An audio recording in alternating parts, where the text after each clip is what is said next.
we have got some good stuff today.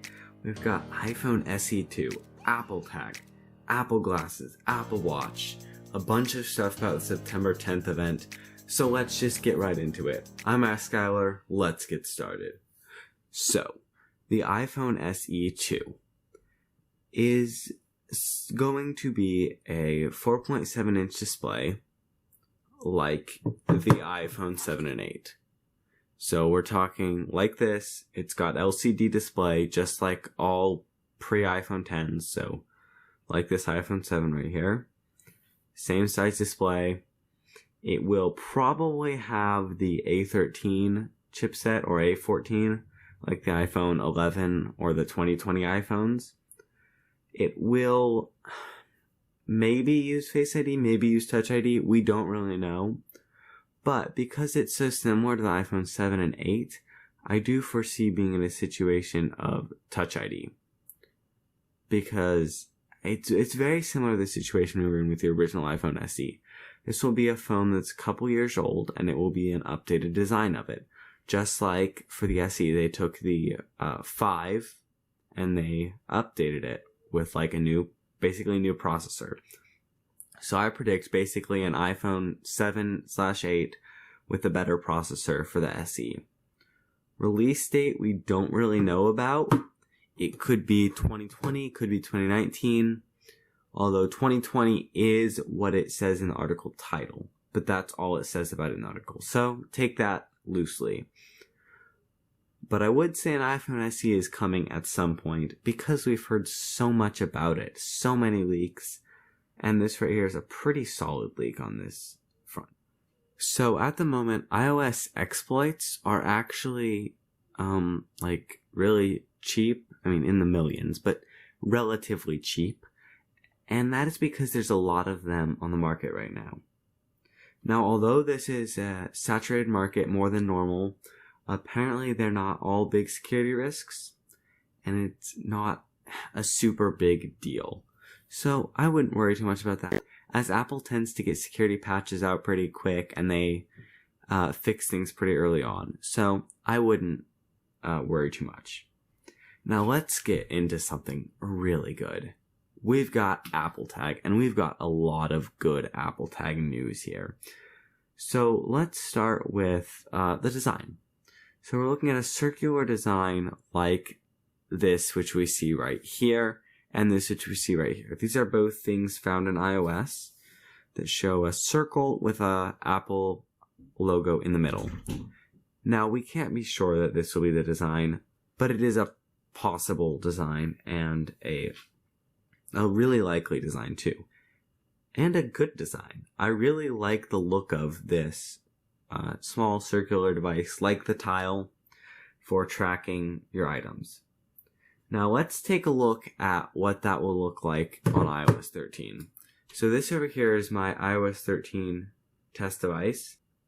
So here it is on my device. So you've got a few tabs right now. People, devices, me. The devices tab is just your devices, your other phones. The people tab is like find my friends. And there will reportedly be another tab. That will be the items tab that will come later in iOS 13. In the Find My app, which is this app that I'm using right now. So let's take a look at what we've got right here. So at the bottom, there's this image right here, and MacRumors found an image very similar to that. That is this right here, which will be the picture of the Find My Items page. So let's talk a little bit about how it will work, the functionality of the tag. So you will have your Apple Tag. You can put it on an item somehow, and if you leave the item somewhere, you walk away from it, you will receive a notification on your phone. Unless, of course, you add a safe location like your house, someone else's house, somewhere where you would be okay with leaving it, and it won't give a notification if you leave it there.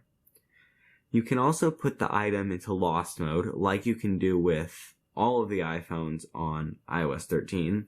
And what they will do is if someone else with an iPhone picks up the item or comes near it, it will notify them that this is a lost item.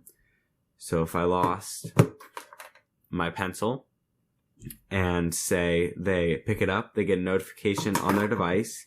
It will say like, this person lost their device, their item. Here's how you can contact them. And I will get a notification on my device telling me that someone found my item and maybe some more information on how to contact them. But say you just lose it in your house or something, under the couch. Well, there's a system for that too. So this is just an AR system where we'll have a balloon over your device to help you easily find it. Which I think this integration into iOS is what will make the Apple Tag worthwhile. Along with maybe if it is priced cheaper than the Tile. I don't know if Apple would do that, but if they would, that would be a great selling point there for it. Something else it has, which I really appreciate, is the replaceable batteries. So they have watch batteries in the back of the tag that will be replaceable. And I thought this was great until I thought about the possible issue. So what if Apple only lets you use Apple batteries, like they do with the phones? There's been issues recently about software messages if you use the wrong battery. I hope that Apple will just let you use any normal small battery and put it in there and it will work fine. That's what they should do. That's what they'll probably do. This shouldn't be a problem. So the Apple Tag for finding your items could be coming at the September 10th event. And I would be really excited if that was the case. Because it's a simple product, but yet such an interesting, helpful product to have out there. Especially made by Apple in their way. Now, what about this AR functionality? Well, we've been hearing about Apple glasses for a while. And it turns out that the project that we thought was Apple glasses may not be Apple Glass. It might be like the Google Daydream headset, a consumer budget VR/AR headset. So here's the system they're developing. It's got 2 Apple devices that it works with, and then third-party devices. So there might be like a Daydream, more high-end device, a Cardboard, more low-end device, and then options for third-party. So maybe it will work with Google Daydream or something of that sort. So we'll have to see. The thing I find interesting here is a point brought up by 9to5Mac's podcast Stacktrace.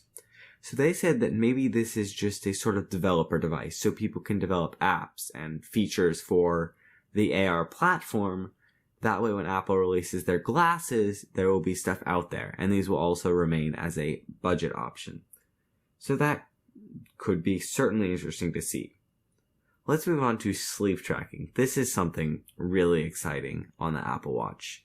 This will be available on Series 2, 3, 4, and maybe the 5 if it exists. So that is everything. There's no hardware upgrade. It's just software.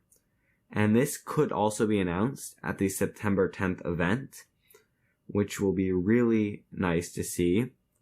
If they do, who knows? But it is something upcoming soon. It probably wouldn't be fully released, but it would be announced. So this feature will be called Time in Bed, and it's codenamed Burrito. Delicious. So there will also be a sleep app for the Apple Watch, and there will be a app for the phone, or it will be in Health or somewhere. And so it will just analyze your sleep, and you can use that data for you, just like any other sleep tracking app. And it will also help you get through the day of your battery life. It will remind you at some point during the day to take off your Apple Watch and place it on the charger. That way you can get just a quick little charge to get you through that day, the next day, and that night as well. Now, what did I mention about the Series 5? So we haven't been sure if Series 5 will come. But on Apple's partner with certain Apple Watch bands, Hermes' website, they posted in their shop Series 5 bands. This could be a total coincidence, doesn't mean anything, or it could mean that we'll be seeing a Series 5. And I'm really excited to see a lot of these things. New iPhone, Series 5, maybe even Apple Tag, and all of this that's coming at the September event. I'm Skylar. Thanks for watching. Bye.